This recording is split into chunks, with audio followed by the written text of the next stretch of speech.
the pop culture field manual.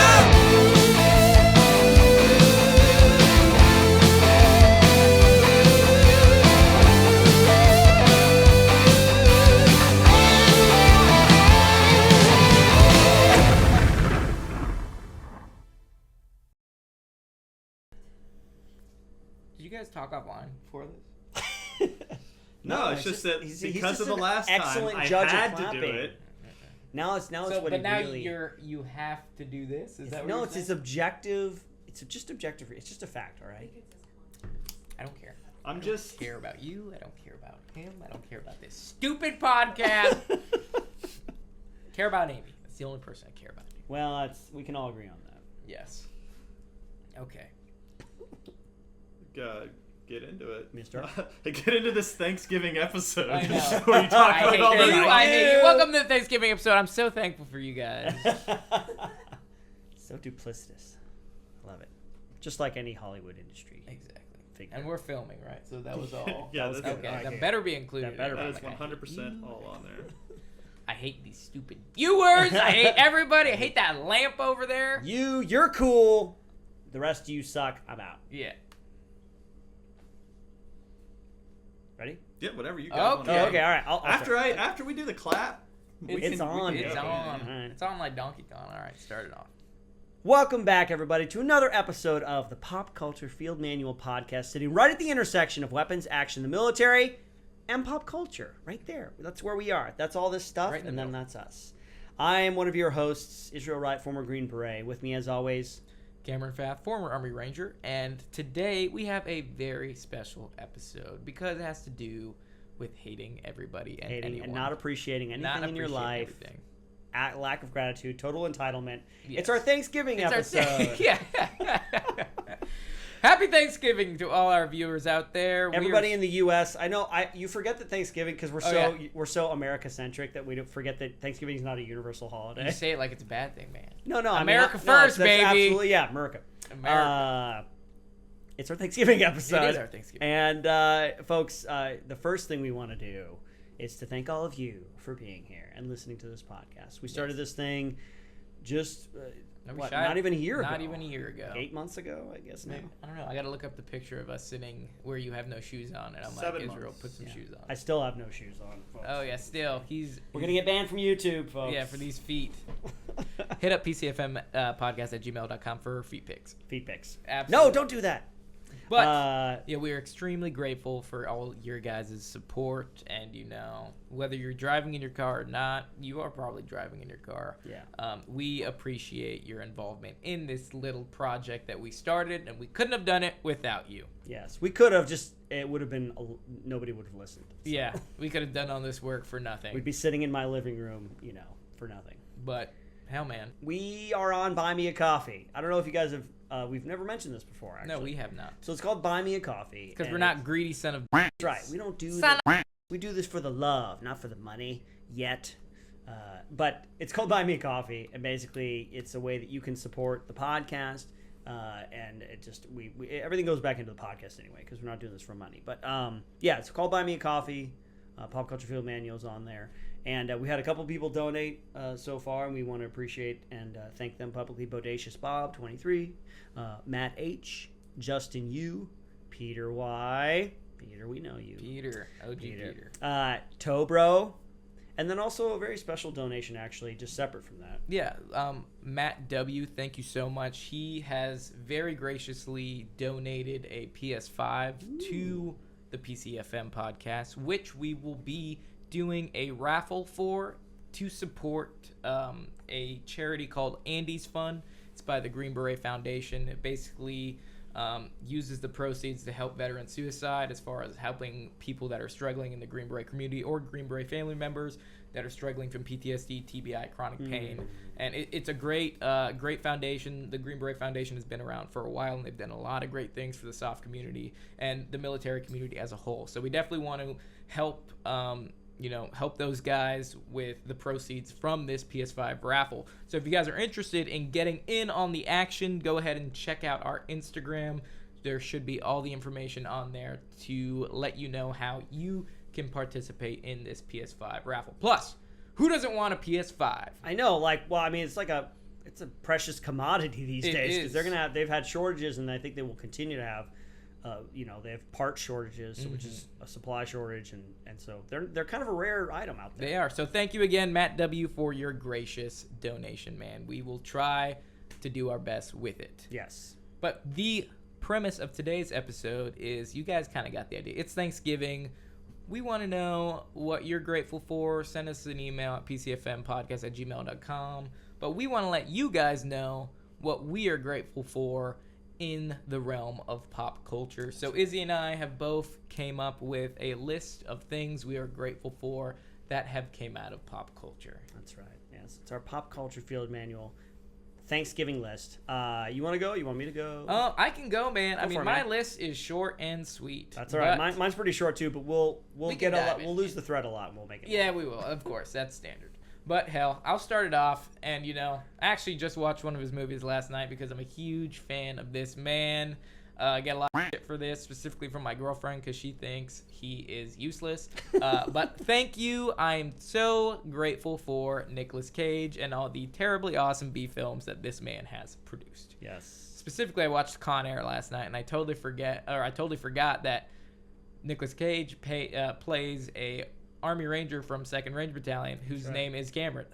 Really? Yeah, Cameron Poe. Oh my gosh. Yeah, so I was like, is this foreshadowing? Am I gonna get in a Are you bar gonna fight? shove a dude's bone up into Of his course, brain? yeah, you can do that palm strike right to the bridge of the nose, Yeah. push that cartilage right into his brain, and kill that man. Yeah. But yeah, dude, I was like, I totally forgot how awesomely great this movie is, and Nicolas Cage has come out with some classics that, I mean, are so quotable. I mean, I just remember being in Ranger School or being in a really, doing a really hard training exercise and just sitting there with my boys and quoting the worst of the worst Nicolas Cage movies. Dude. Like, not the bees! From Wicker Bees, Man. not the bees! Wicker Man's a classic.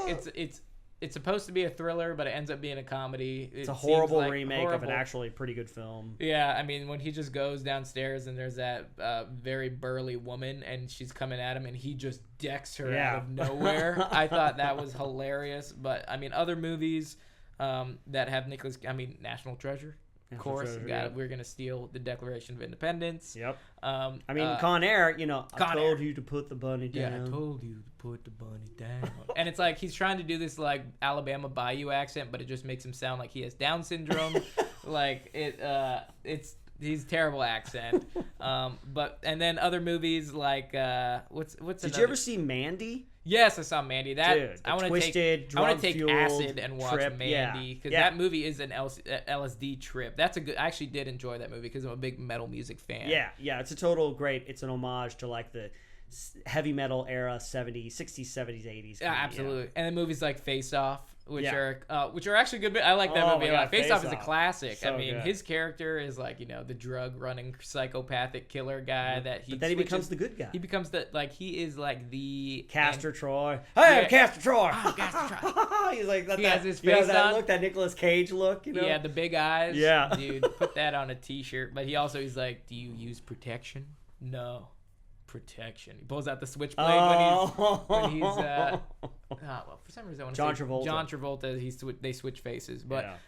I'm so grateful for the terrible movies that Nicolas Cage has came out with. I think he's an awesome actor. He's an American institution. He is an American institution, and it's not like you can just you don't expect like a Grammy movie when you watch a Nicolas Cage movie. But you it's just expect to be purely entertained because it is Nicolas Cage. I mean, you don't expect a Grammy-winning movie because Grammys are for music. You don't expect I'm sorry, Academy an Oscar. Award-winning Oscar. Yes, an there you Oscar. go. Excuse my ignorance. Well, what's funny about that is he's an Academy Award-winning actor. Yeah, he's great. Leaving Las Vegas, he won an Academy Award for that. He But won then a Grammy. and yeah, he won a Grammy. But like his movies I'm sure there's like I've heard like personal reasons, maybe financial reasons why he just keeps making movies, and he'll do just like anything. Yeah, he'll do anything. But he's had kind of a resurgence. He's done a lot of like crappy movies, but then Mandy I thought was great, and then there's one called Pig, which I have not seen, but like the you heard newer a lot of one? good things about that one. Yeah, his Yeah. latest one. I haven't seen that one, and he also has a new one. Chris, what's the name of the animatronic? Oh, Wally's Willy's Wonderland. Willy's Wonderland. That's in which he has no lines. He says not one word in the entire hour and a half movie, and it is hilarious. He just drinks. The premise of the movie is he goes because his car needs to get fixed because he drives this, giant, what is it, a Camaro or something, and it needs to get in this shop. I think it's a Charger. It's a Charger or something. I think Some so. really fast, a Dodge Charger. Yeah, it's something, a fast car. Amazing. Yeah, and he has to go and work in this abandoned, like Chuck E. Cheese remake type of thing called Wally's World. It's almost like a Five Nights at Freddy's. Willy's Wonderland. Willy's Wonderland, whatever, man. Wonderwall. Who cares? He's winning Grammys. He's out there and he's just playing pinball and killing these demonic animatronic dudes that just want to kill him, and it's very entertaining. But he doesn't say one word the entire movie. Yeah. So thank you, Nicolas Cage. I appreciate you, and you make my life happy. Nice, good What's one. one of yours, man? All Let's right. hear one. We'll go back and forth. Yeah, we'll go back and forth. I'm thankful in the world of pop culture for the wonderment that is Michael Bay. Michael Bay, thank you for being who you are. Thank you for directing Victoria's Secret commercials and then moving right into film and keeping your same style.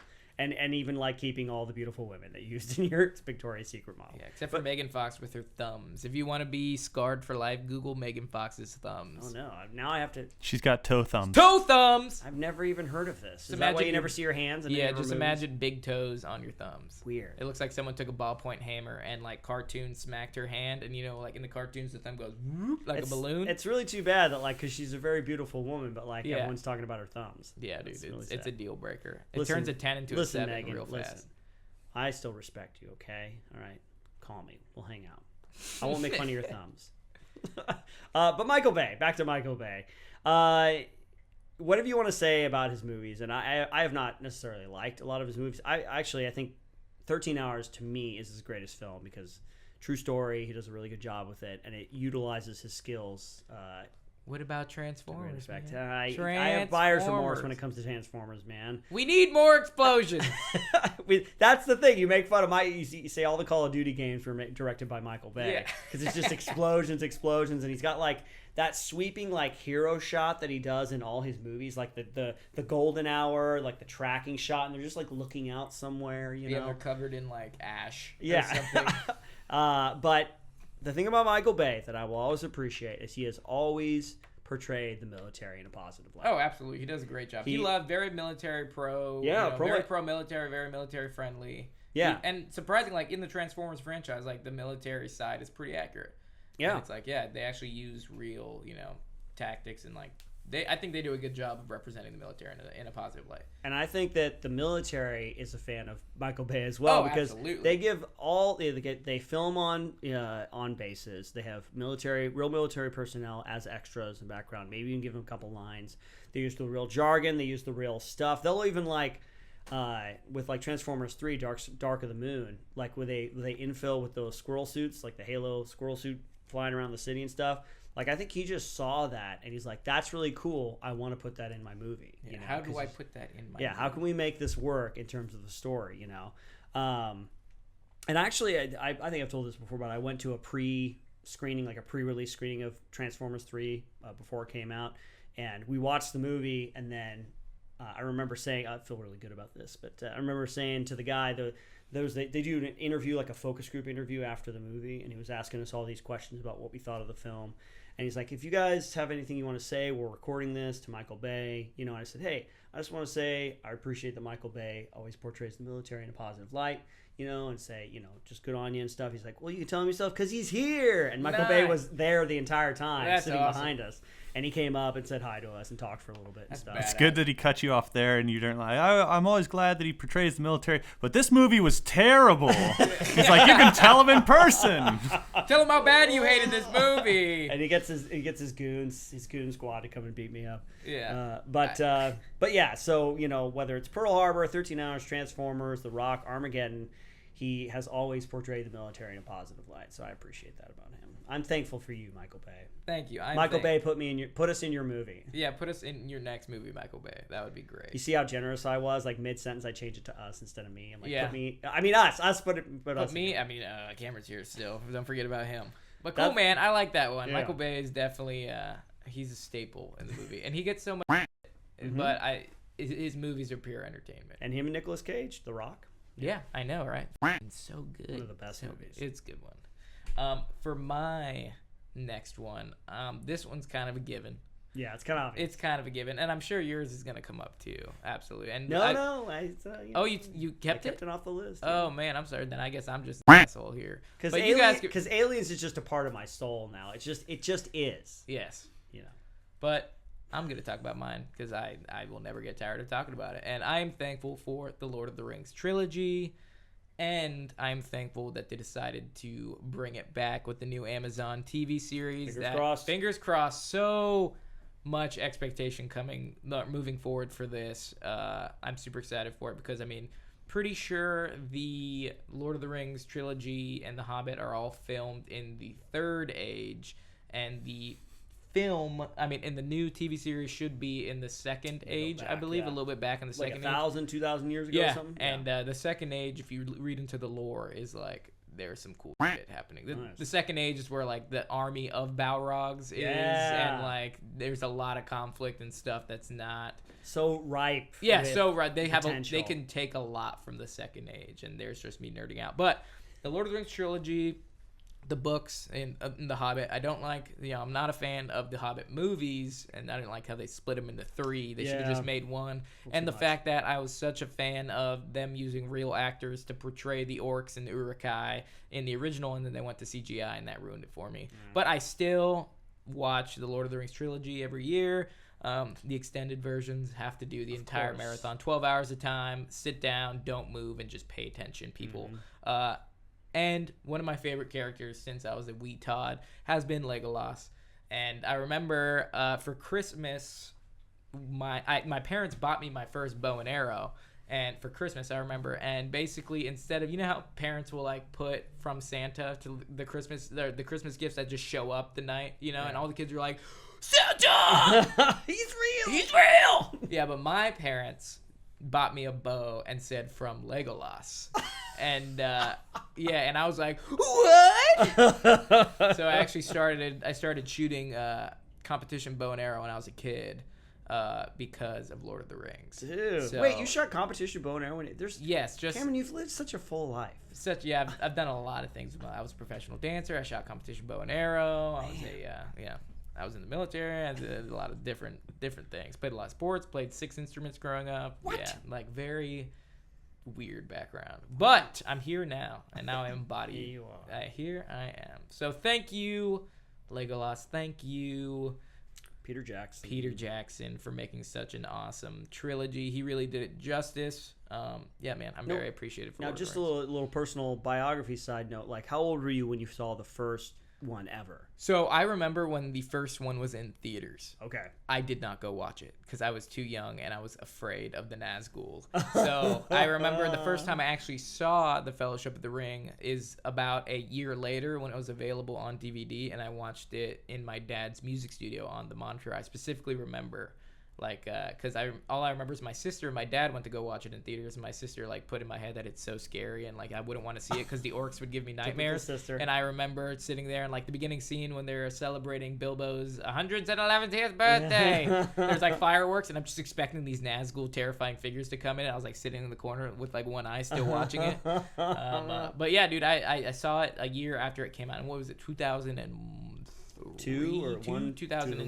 3 when the first one came out? I'm gonna just confirm that. Remember, I was in college, so it was 2000, 2001, or 2002, or 2001, 2002, 2003, I think, maybe. Well, I'm trying to remember where I was when I saw 2001. 1, 2, and 3. Yeah, so 2001, and then they came out consecutively year after year. So yeah, 2001, 2002, 2003, I believe. Nice. But so I am very thankful for The Lord of the Rings because it made me the man I am today. That's awesome. All right, so now I'm going to the second one on my list is just because it's the best movie I saw this year, and it just kind of reignited my love for cinema. It reminded me, why I love film, why we go to the movies and stuff. But Dune, Denis Villeneuve, I think that's how he says his own name. Denis Villeneuve, Dune, basically part 1, which I'm thankful for that they're going to do another one. But just Dune, man, just epic epic scale, really good acting. Really, it's just a well-crafted film. I watched a couple things on, like he did like a scene breakdown of the pain box, the Gom Jabbar scene, and just how he thought about it and how he read the book when he was a kid, so he's been a fan his whole life, and I appreciate that. It's really good when sometimes people who are fans of things like Paul W.S. Anderson, he's a fan of Resident Evil. I didn't like the movies that he made, but he's a fan, Yeah, man. I mean, talking about Greg Wong making his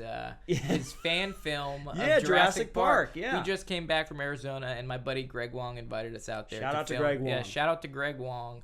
Awesome guy. Yeah. Let us sleep in your let him bedroom. sleep in his. He's got, if you go follow him, I believe his go hang Instagram out with him. Go to his house. What is it? Spartan 117 GW or something like that. Yeah, Spartan 117 GW on Instagram. Yeah, so follow him. Star Wars nerd, Jurassic Park fanatic. Works at Haley Strategic. Awesome guy. Big milsim guy. Big airsoft guy. milsim guy. If you guys like military impressions, go ahead and follow him. But he made a fan film for Jurassic Park called Jurassic Park Exodus. Extremely low budget, but man, I thoroughly enjoyed that fan film. Well, he made a second one. It was like the remastered version. But it was like a asset management team or asset containment team. Mm-hmm. It was the poster he had up on his wall. He has a poster of his own film up on his wall. Yeah, he's awesome. Yeah, it's so awesome. Check that out. It's called Jurassic Park Exodus. It was very low budget, so don't make fun of the dinosaur CGIs. But it was, for the budget he had, it was made very well. Yeah, and it's very entertaining. And it's got some. If you know, like Travis Haley, or is Grantham in that one? Or is he Grantham, Mike Jones, Grantham, and Travis Haley are in the film. There you go. And my buddy Barrett's in the film. He plays the villain. Yeah. Shout out to Barrett. He's awesome, dude. I met him on Tenet.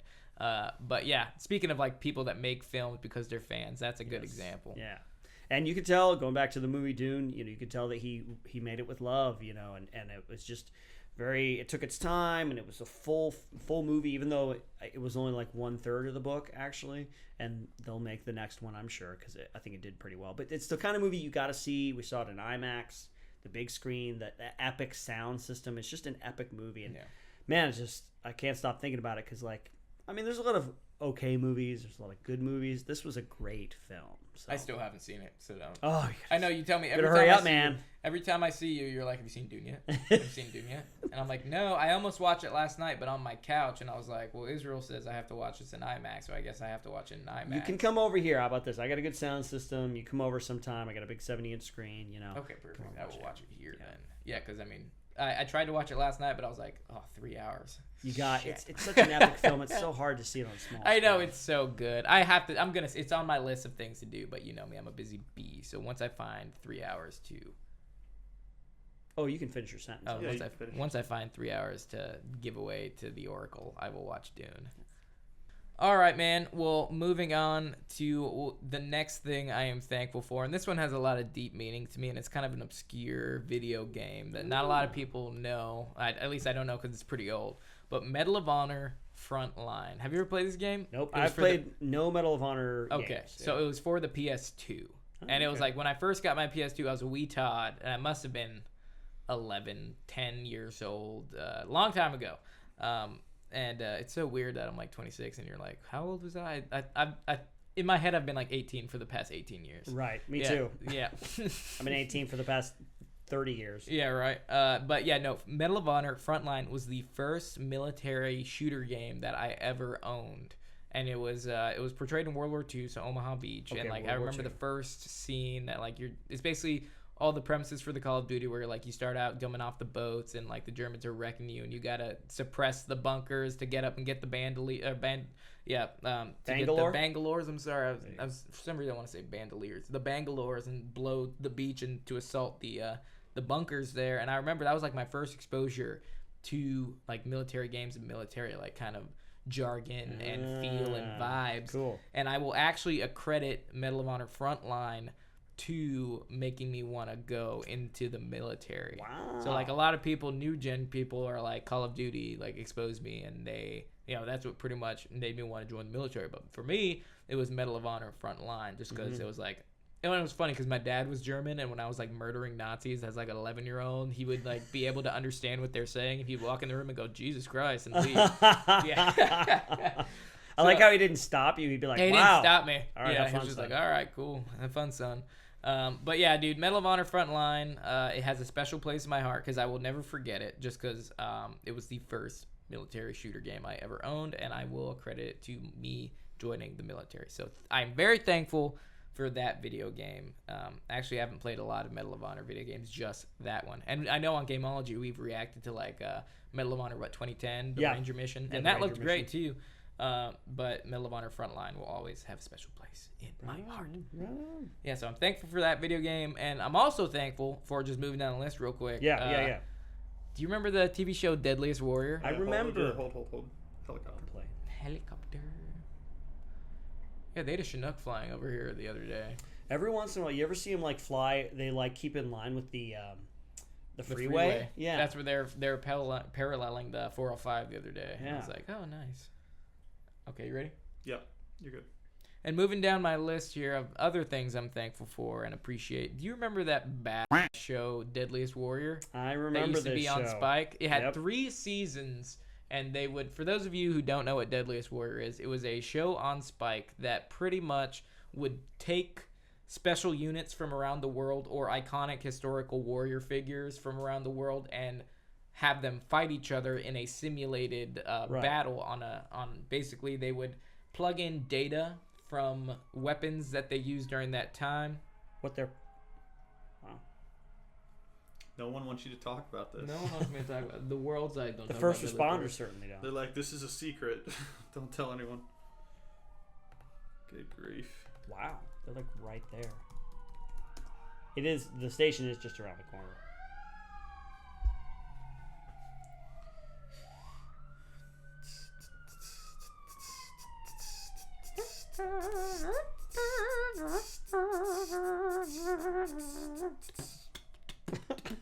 Wow, 6 instruments. pretty good, you guys.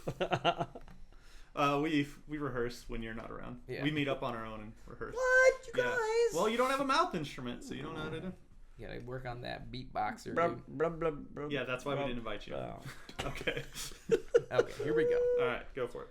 And moving down the list here, one thing I'm also thankful and appreciate. Do you remember that badass TV show that used to be on Spike called Deadliest Warrior? I do remember Deadliest You do. Warrior. Well, I'm so thankful that you do remember it because that was my favorite TV show ever that's been on the TV. Like, if you're thinking about a TV show, like, oh yeah, I used to. If Aliens made, a TV series, and you're like, that was my favorite. Deadliest Warrior was my favorite. It had 3 seasons, and pretty much the plot. For those of you that don't know what Deadliest Warrior was, it was 3 nerds, and they 3 nerds, Yes. and they pretty much invited experts from different units around the world or experts on historical figures around the world, and they would put them together and have them fight each other. And like pretty much warriors that would never meet each other in the actual world together, Yeah. and they would place them in a simulated battle based off of the weapons data they collected, like Yeah. the impact of all. They would have like ballistic gel dummies and have the experts like use the weapons, and they'd measure the impact force and measure like how destructive the weapon was, and they plug it all into this this system that would simulate a battle 1,000 times, and whoever won in the system would be considered the deadliest warrior. And it was awesome because they would put like for just example, like season 1 had like Green Berets versus the Spetsnaz, Right. and that was like the iconic episode, and unfortunately the Spetsnaz won. But then they went. It was just like by like a 75th of a percent or something. Yeah, it was that. like some small number. But the thing about people don't know about Spetsnaz is Spetsnaz isn't just one unit. It's Right. pretty much like calling somebody SOF in Russia, which has Navy SEAL Special Forces. Right. But the Spetsnaz has like multiple different units in it. It's Right. not just one unit. Just like if you call, I don't know, Rangers are soft, Delta is soft, but Delta's like tier 1 or Rangers are tier 2. So it'd be Yeah. like that. But so I think they did you dirty on that part. But they also have like Spartans versus ninjas. They had like they had the KGB versus the CIA, and they also on season 3 they did Army Rangers versus the North Korean Special Operations No Force. kidding. And yeah, of course we beat their asses. Yeah, But because they're all malnourished. yeah, exactly. But I think it was such a cool TV show to see like the weapons that they use in that period of time. Yeah. What the experts, would say about how they use it, how the experts would utilize the weapons, and it was just pretty much the coolest exposure to like combat history that I've ever seen on TV. And I mean, like the some crazy matchups, like just going back to like a Viking versus a samurai, obviously, like some. Or even, what was it? A pirate. It was pirate versus a knight. Yeah. Which was like one has black powder and one has like full armor. So like Yeah. it was just crazy matchups that was just so entertaining to me, and I think it was super cool. What I love about the idea is that this is something you just do with your friends, like in your living room or out yeah, on you're town. like, who would win in a fight? A great white shark or a bear, saltwater crocodile? Yeah, exactly.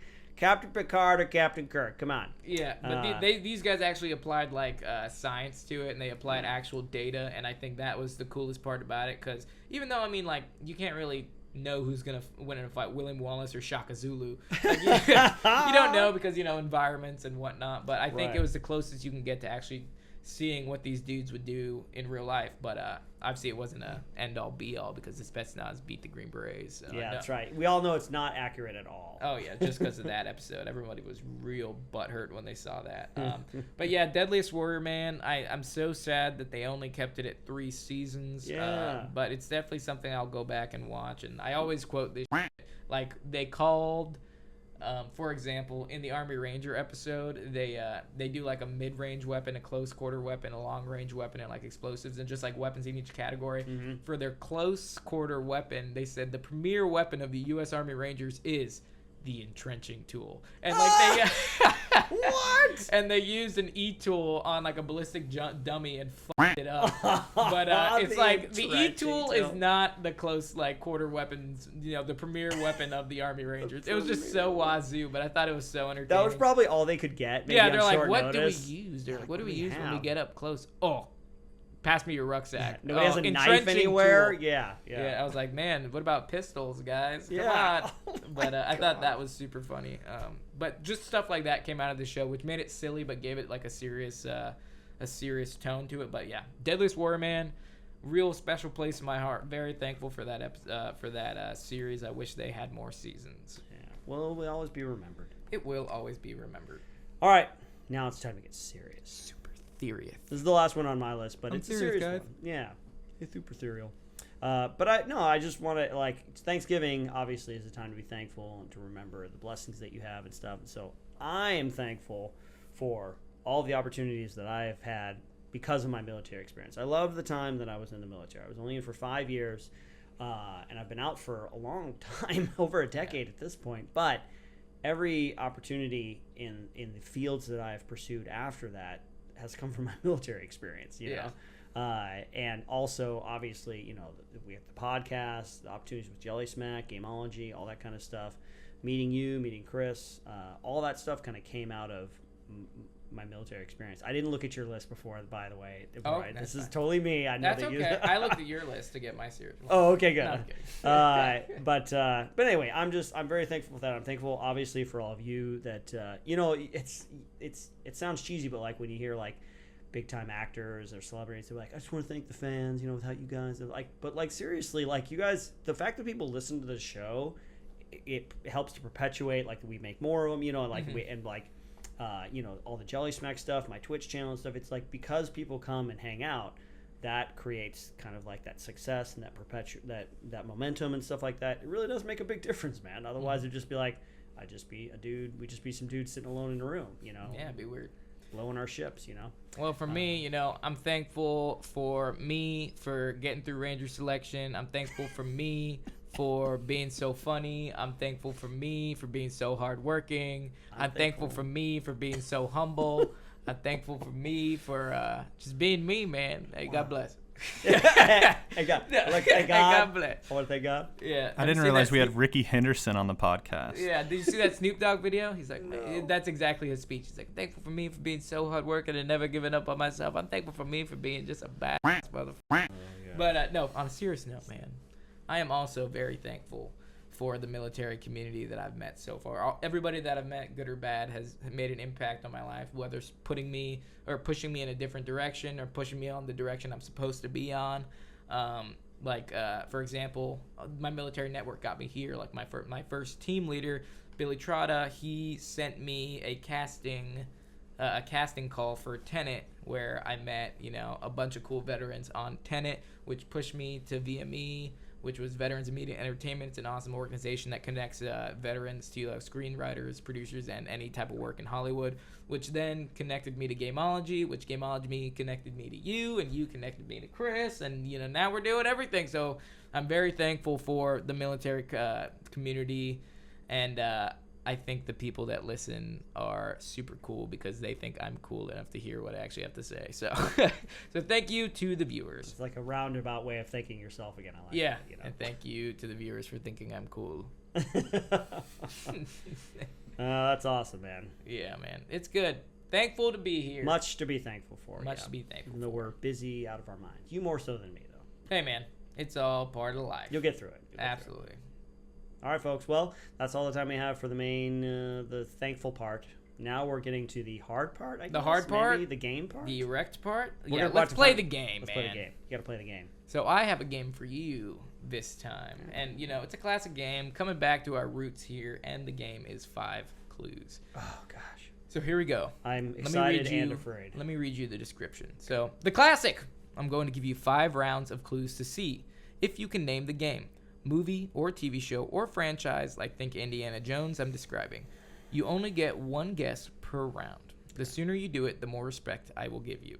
Nice, Oh, Chris. man. I didn't write this. Oh, no. Listeners also play along as well. I will give you no respect because I'll have no idea if you guessed it right. Are you ready? Yes, I'm ready. Okay. Ready as I'll ever be. All right, clue numero uno. There are 8 films in this franchise, including future movies not yet released. What? There are 8 films in this franchise, including future movies that are not released. So there's something in production with this franchise. And I would say so. And we include that. I would say so. Okay. Oh, man. Losing respect every second. Oh, man. We might as well just empty it out. We just pull the cork out of the bottom and just let it drain away. It can be a game, a movie, or a television show, Yes. or like whatever. A book series too. Franchise. None of us read really very much. I'm gonna avoid books for a while. Yeah. There's a monster at the end of this book. 8 total, including ones that haven't come out yet. I don't know. Just want to take a shot in the dark. 5, 5, 4, 3, 2, 1. Never heard Wait, of can that you? one. What was the name of that? Yeah. Okay, that is wrong. That is not correct in grammar or in any franchise or TV show. So we'll go on to the next clue. The filmmaker used real soldiers and fighter jets flown by real pilots. Oh my gosh.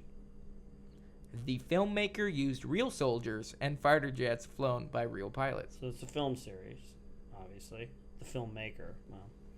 Well, real soldiers and real pilots.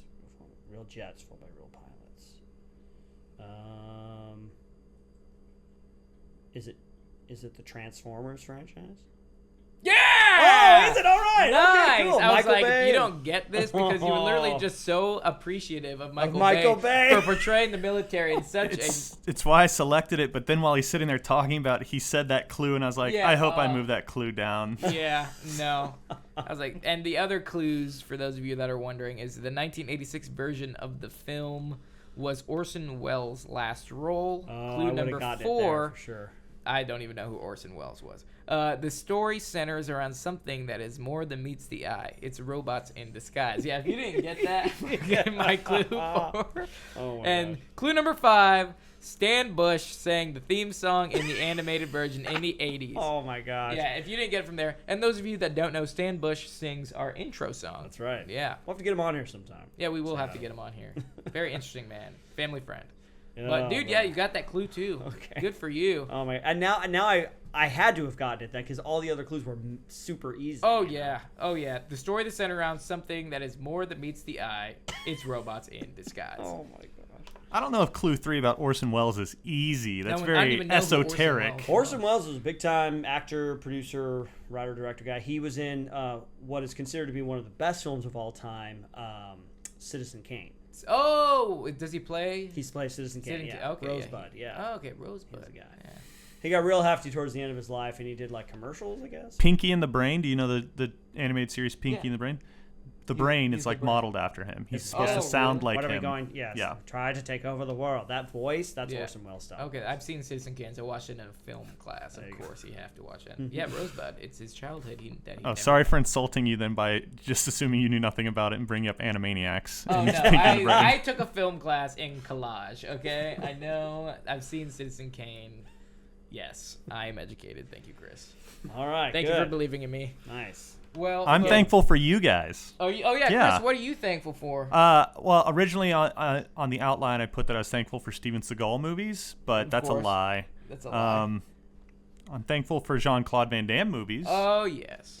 Are they gonna make a Bloodsport Redux? Have you guys seen? Oh this? God, I hope not. Yeah, There's no I hope point. so. Sam Bush will do the entire. That's the only album. time when I don't like whenever someone does a remake when I'm like, please don't do that. Is when the first version was just the best version it was going to be. Yeah. Like, don't make any more Ghostbuster movies. You did it. You did the good one. Yeah. You know, don't make Aliens again. Don't make The Thing You gotta again. stay away from aliens. Yeah, don't touch just. that. That's sacred ground. But yeah, I'm thankful for you guys. Thanks for Chris. letting me joke around with you for hours at a time. Thanks. Well, we are thankful for you as well, and your big brain. It doesn't sound like it most of the time, Cam. It's okay. You make fun of me a lot. It's all love, man. You only hurt the ones you love. Remember. Oh, that's true. Okay, remember now what your mom told you. This hurts me when more you than were a it hurts little you. girl, when you were a kid and you were a little Get girl. out. Oh, come on. Remember what your mom told you when you were a little girl before you transitioned? They said if he bullies you, it means he likes you. You're so lame. Yeah. And you guys are lame too. Yeah, and the listeners are very lame, just like Minecraft. Well, that's all the time we have for this episode of the Pop Culture Field Manual Podcast. We want to thank you guys for listening. We want to express our gratitude to you. Happy Thanksgiving. We hope you guys enjoy your time with your families, your well-deserved time with your loved ones, and we hope you enjoyed this episode as well. If you guys want to connect with us, go ahead and send us an email to popculturefieldmanualpodcast@gmail.com. Send us your list of what you are grateful for this holiday season. If you want to find us on Instagram, check out PCFM Podcast on got it. Instagram. Sorry, I was about to say Kick Out Apparel. That's just what I'm used to. Hey, go for it. You can say yeah. that too. No, man. Yeah, and we release a new episode every Wednesday, so tune in for that. And what about the YouTube, Izzy? The YouTubes, we got PCFM Podcast YouTube channel where you got the visual versions of this show with a couple extra tidbits, more content for you. All the outtakes. We just basically just the unedited version completely, except for a couple quacks. If you want to see what happens behind the scenes, Yeah. look at these, because a lot does happen. pretty much the same thing, only. I was just also going to say we're thankful for Amy who edits those YouTube videos. Yes, we we're are thankful for Amy. Yeah, Who's in the room with us right now. She's in the room with us. Yes, Amy. Round of applause for Amy. Yeah. Wonderful. Absolutely wonderful. Yes, she edits the YouTube videos. If you guys want to participate in that raffle again, you can check out our Instagram. We're going to post all the updates. If you guys want to support this channel, go ahead and buy us a coffee. Yeah, buy me a coffee. Buy me a coffee. We appreciate your guys' support. And if you want to support my streetwear brand, go ahead and check out Kit God Apparel on Instagram or at our website, kitgodapparel.com. Izzy, where can they find you? They can find me on Twitch, twitch.tv/myhappyself, Twitch. And then Instagram as well, myhappyself2, myhappyself, the number 2. Come follow me and hang out, and I'll post all my stuff there. And there'll be a lot more places where you can find us on the internet coming up very soon. Very soon. So yeah, folks, we appreciate you. Thank you very much. We're thankful for you. And cue music.